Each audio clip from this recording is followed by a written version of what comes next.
ఇప్పుడు గత ప్రభుత్వంలోనేమో అంటే పీపీపీ లేదు.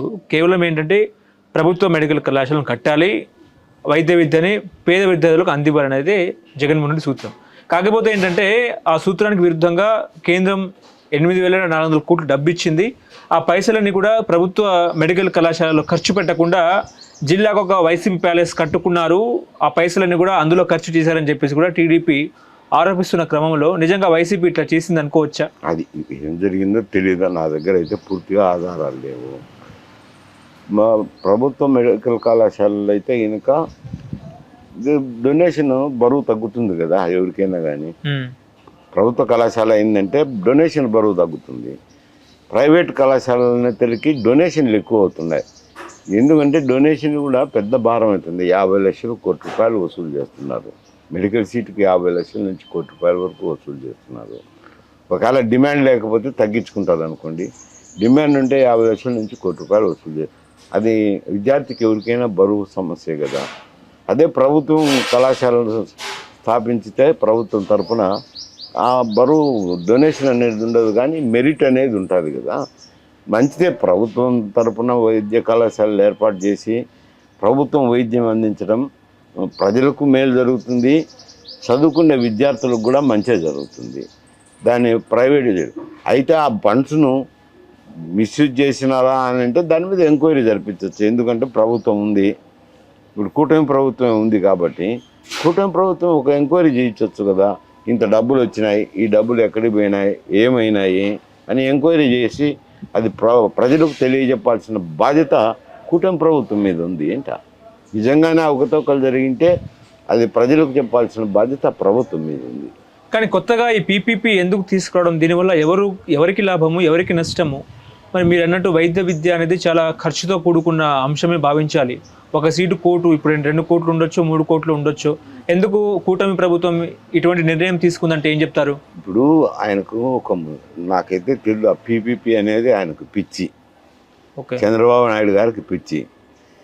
ఆయన ప్రైవేటు అనేది ఆయన కొంచెం తల ఒగ్గుతాడు, కానీ మంచిది కాదు. ప్రతి దాంట్లోనూ ప్రైవేట్ పరం చేయడం అనేది, ఇది వైద్య విద్య అనేది మెరిట్స్కి సంబంధించింది.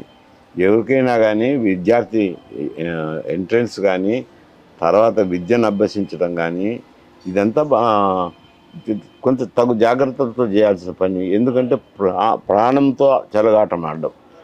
దాంట్లో పీపీపీ మోడల్ పెట్టి ప్రైవేట్ వాళ్ళకి ఇవ్వడం ఎందుకు? కాకపోతే ఇప్పుడు వాళ్ళు చిన్నటి బిల్డింగులకు అందు సరిపోతుంది అనుకో డబ్బు. రేపు శాలరీస్ ఇవ్వాలి కదా, శాలరీస్ తన నెత్తి మీద పడకుండా ఉండాలని అనుకుంటారు. ఆ నెత్తి మీద పడకుండా ఉండాలని అనుకుంటే ఆడ మెరిట్ దెబ్బతింటుంది కదా. నువ్వు కాలేజీలు తగ్గించు, మితంగా పెట్టు, మితంగా పెట్టి ప్రభుత్వం తరపున అందించితే మంచిది కదా. ప్రజలకు వైద్య సేవలు అందుతాయి, విద్యార్థులకు మెడికల్ విద్య అబ్బుతుంది. డొనేషన్ ఉండదు. ప్రైవేట్ పరం చేసి వాళ్ళకి గాలి పెట్టడం ఎందుకు? ఇంత డబ్బులు, ఇంత బిల్డింగులు తప్పే కదా అంట. కానీ జగన్ తీసుకున్న నిర్ణయాన్ని ప్రభుత్వం ఎందుకు కొనసాగించట్లేదు అంటారు? జగన్ ఏమి నిర్ణయాలు తీసుకున్నాడో నాకు తెలియదు.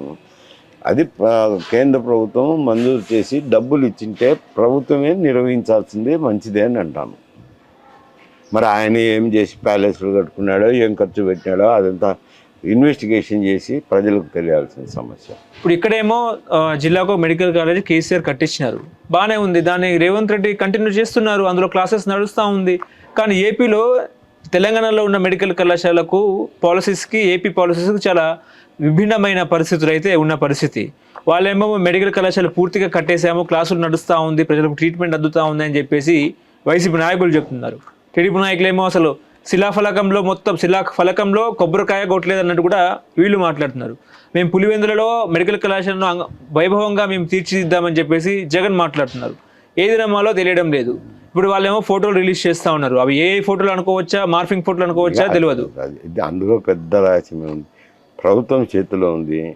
ఒక సిట్టుని వేస్తే కనుక వాళ్ళే అన్ని ప్రాంతాలకు వెళ్ళి ఒకటి రిపోర్ట్ ఇస్తారు కదా. ఏం దానికి పెద్ద తలబాలు కొట్టుకోవాల్సిన అవసరం ఉంది. ఈ ఒక న్యాయమూర్తిని పంపిస్తే ఓ 2 మాసాల్లో ఇచ్చేస్తారు రిపోర్టు. ఏం పెద్ద సమస్య ఉంది ఇది? పెద్ద సమస్య ఏం లేదు కదా. అంటే ప్రజలకు నిజం ఏందో తెలిసిపోతుంది కదా.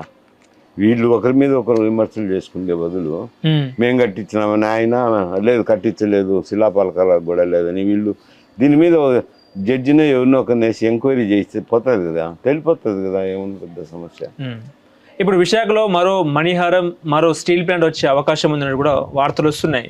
ఉన్న స్టీల్ ప్లాంట్నే ప్రైవేటీకరణ చేసేస్తున్నారనేది ఒక చర్చ, గొడవలు అవుతూ ఉన్నాయి, రాస్తారోకులు ధర్నాలు చేస్తూ ఉన్నారు. ఇప్పుడు విశాఖకు మరో స్టీల్ ప్లాంట్ అంటున్నారు. మరి నమ్మొచ్చా లేదా, మీకేమనిపిస్తుంది? ఇప్పుడున్న స్టీల్ ప్లాంట్కి మెయిన్ ప్రాబ్లం మైనింగ్. ఓకే, ఎక్కడి నుంచి మెటీరియల్గా తెచ్చుకోవాలనేది వాళ్ళకి అర్థం కావటం లేదు. అది కూడా ఏదో ఒక కేటాయించాలి. ఇది కేంద్ర ప్రభుత్వం తరఫున ఉండే సంస్థ. సెయిల్ వచ్చి కేంద్ర ప్రభుత్వం తరఫున సంస్థ. ఆ సెయిల్ ఆధ్వర్యంలో విశాఖ స్టీల్ ప్లాంట్ నడుస్తుంది. సెయిల్ ఆధ్వర్యంలో నడిచేటప్పుడు కేంద్రం బాధ్యత కదా. ఎక్కడన్నా వాళ్ళకు ఒక మైన్ అలాట్ చేయించవచ్చు కదా, అది కేంద్రం బాధ్యత. చేస్తే అది సక్రమంగా నడుస్తుంది కదా. అది మైన్ లేదు, అందువల్ల వాళ్ళ మెటీరియల్ ప్రొక్యూర్మెంట్ పెద్ద ప్రాబ్లంగా తయారవుతుంది వైజాగ్ స్టీల్ ప్లాంట్. రేపు ఏదో ప్రైవేట్ వ్యక్తికి ఇస్తారు.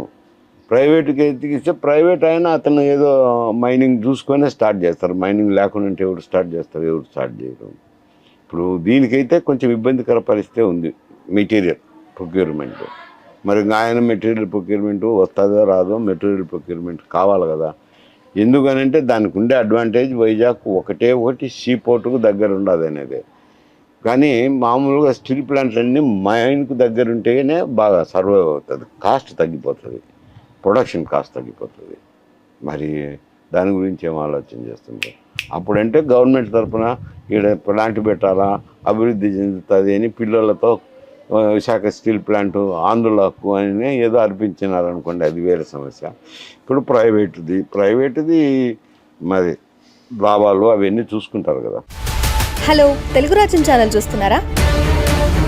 సామాజిక రాజకీయ జీవన చిత్రణే తెలుగు రాజ్యం. అతిశయోక్తులు అసత్యాలు ఉండవు. రాజకీయ కోణం కాదు, ప్రజా కోణమే కొలబద్ద. తెలుగు రాజ్యం వీక్షణ మీ ఉత్తమ అభిరుచికి నిదర్శనం.